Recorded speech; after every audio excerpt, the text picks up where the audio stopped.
सुनो भाई, मैं अपने वादे के अनुसार, संकल्प के अनुसार कि मैं प्रतिदिन गीता और रामायण सुनाऊंगा, क्योंकि इससे कहने वाले और सुनने वाले दोनों को फायदा होता है।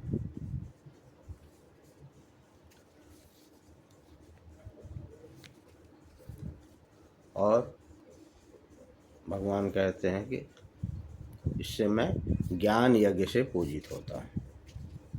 चौथा अध्याय चल रहा है। कई पुरुष द्रव्य संबंधी यज्ञ करने वाले हैं, कितने ही तपस्या रूप यज्ञ करने वाले हैं, तथा दूसरे कितने ही योग रूप यज्ञ करने वाले हैं, और कितने ही अहिंसादि तीक्ष्ण व्रतों से युक्त यत्नशील पुरुष स्वाध्याय रूप ज्ञान यज्ञ करने वाले हैं।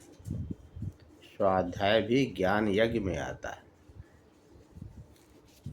स्वाध्याय का एक अर्थ होता है अच्छी किताबों का पढ़ना, सत्पुरुषों के वाक्यों को पढ़ना, और एक स्वाध्याय मतलब स्व माने अपना अध्याय, अपने जीवन का अध्याय। प्रतिदिन अपना अध्याय करना है कि वेयर आई स्टैंड, मैं आज कहाँ खड़ा हूँ। जो प्रतिज्ञा लिया था, जो प्रतिबद्धता की थी, उसमें मैं फेल हुआ या पास, स्वयं जज करना।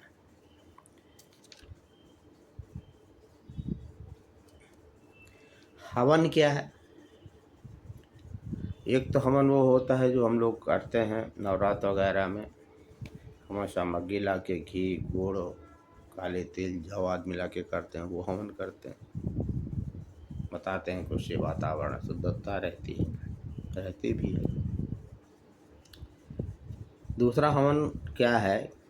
सच्चिदानंद परमात्मा के सिवाय अन्य किसी का भी न चिंतन करना ही उन सब का हवन करना है। यानी बाकी चीज़ों का हवन सच्चिदानंद के चिंतन में जब करेंगे तो बाकी चीज़ों का हवन उसमें हो गया तो बचेगा क्या? एक सच्चिदानंद ईश्वर का चिंतन।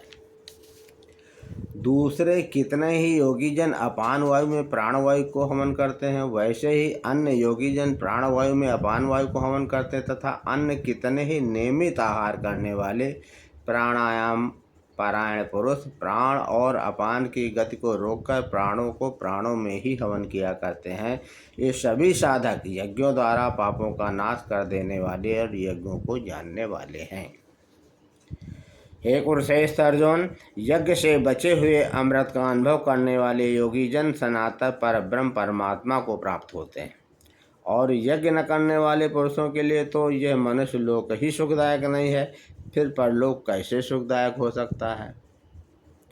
इसी प्रकार जो बहुत तरह के यज्ञ वेद की वाणी में विस्तार से कहे गए हैं, उन सबको तो मन, इंद्रिय और शरीर की क्रिया द्वारा संपन्न होने वाले जान।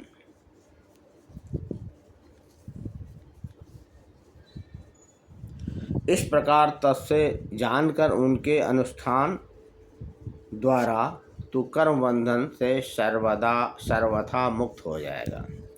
हे परंतप अर्जुन, द्रव्य में यज्ञ की अपेक्षा, अब आप देखिए कौन सा यज्ञ एक दूसरे से उत्तरोत्तर है। हे अर्जुन, द्रव्य में पैसा वगैरह द्रव्य कहते हैं, द्रव्य में यज्ञ की अपेक्षा ज्ञान यज्ञ अत्यंत श्रेष्ठ है।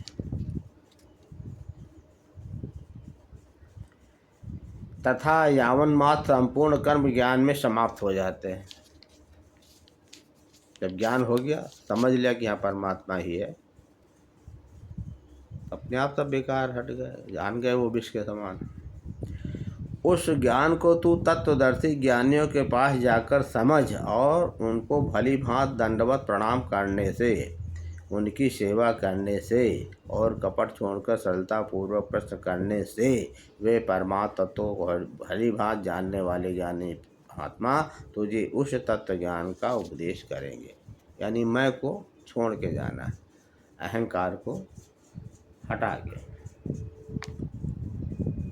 दंडवत प्रणाम करना, उनकी सेवा करना। इसका आशय सिर्फ एक है कि आप अपने मैं को हटा दें, अपने को लगाते हुए जाएंगे, भरे हुए जाएंगे, घमंडी होके जाएंगे तो कुछ मिलने वाला नहीं।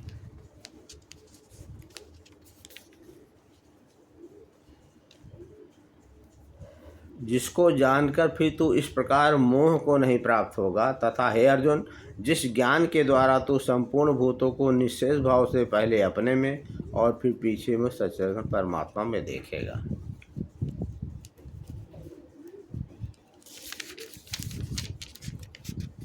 यदि तू अन्य सब पापियों से भी अधिक पाप करने वाला है, बड़ी महत्वपूर्ण बात है। क्षोभ रहता नहीं रहता, अरे हमसे ये काम हो गया, वो काम हो गया, बोला नहीं पाते। यदि तू अन्य सब पापियों से भी अधिक पाप करने वाला है, तो भी तू ज्ञान रूप नौका द्वारा निसंदेह संपूर्ण पाप समुद्र से भली भांति तर जाएगा, पाप रूपी समुद्र से तर जाएगा। क्योंकि हे अर्जुन, जैसे प्रज्वलित अग्नि ईंधन को भस्मय कर देता है, वैसे ही ज्ञान रूप अग्नि संपूर्ण कर्मों को भस्मय कर देता है। इस संसार में उनके समान पवित्र करने वाला, ज्ञान के समान पवित्र करने वाला निस्संदेह कुछ भी नहीं है। उस ज्ञान को कितने ही काल से कर्मयोग के द्वारा शुद्धांतरण करता हुआ मनुष्य अपने आप में ही आत्मा में पा लेता है। अब इसका अधिकारी कौन है? एक एक शब्द महत्वपूर्ण है। जितेंद्रिय, साधन परायण और श्रद्धावान मनुष्य ज्ञान को प्राप्त होता है। बड़ी देर से ज्ञान की चर्चा हो रही थी। ज्ञान प्राप्त होगा कैसे? जितेंद्रिय यानी इंद्रिय संयम करना पड़ेगा हम ही को, दूसरे को नहीं, काका अम्मा बुआ बाबा का नहीं, गुरु महात्मा को नहीं। ज्ञान हमको प्राप्त करना है तो हमको ही जितेंद्रिय साधन परायण साधना करनी पड़ेगी। भगवान नाम जप करना पड़ेगा। अहंकार तभी दूर होगा, आसानी से नहीं दूर होता, परतें जमी हुई हैं। और श्रद्धावान मनुष्य, श्रद्धावान का मतलब शील युक्त मनुष्य। श्रद्धा केवल शब्द नहीं है, शील आचरणवान मनुष्य। तो ये तीनों चीज़ों का पालन जो करेगा वही ज्ञान का अधिकारी बनेगा। जितेंद्रिय नंबर 1, दूसरा साधन परायण समय से, और शीलवान श्रद्धावान मनुष्य ज्ञान को प्राप्त होता है। तथा ज्ञान को प्राप्त होकर वह बिना विलंब के, जैसे ये चीज़ें ज्ञान प्राप्त हो जाएगा, तत्काल ही भगवत प्राप्त रूप परम शांति को प्राप्त हो जाता है। अब कछु नाथ न चाहिए मोरे। विवेकहीन और श्रद्धा रहित संयुक्त मनुष्य परमार्थ से अवश्य भ्रष्ट हो जाता है। ऐसे संशय युक्त मनुष्य के लिए न यह लोक है और न परलोक है और न सुख ही है। जो संशय करता रहता है गुरु की वाणी में, वेद पुराणों की वाणी में, जो संशय उसका संदेह करता है, कहा भी गया है संशय आत्मा विनश्यन्ति। संशय की जो आत्मा होती है उसका विनाश ही होता है। न यह लोक है, न परलोक है, न सुख ही है।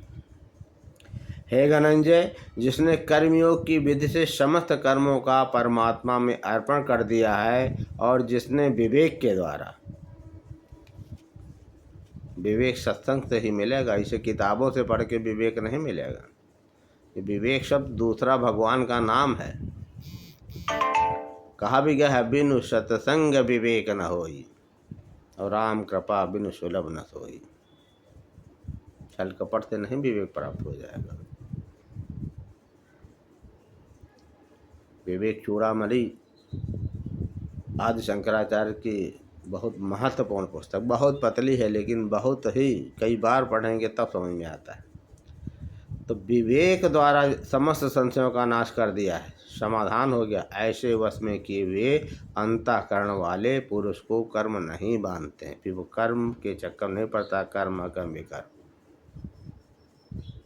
क्योंकि कर्म बंधन के बाद ही जन्म होता है। शरीर तो नाश हो जाता है, उसके बाद सूक्ष्म शरीर, कारण शरीर,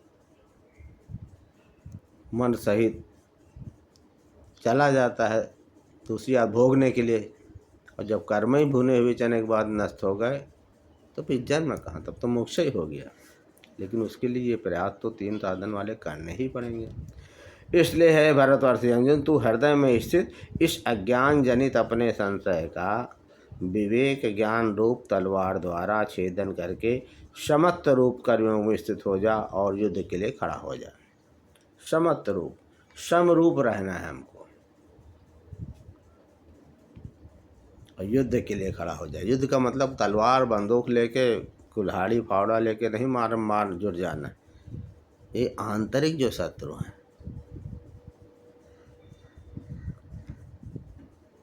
जैसे ही उद्वेग मचा में उसी समय सतर्क हो जाए। उन्हीं को मानना ही युद्ध को के पार पाना है।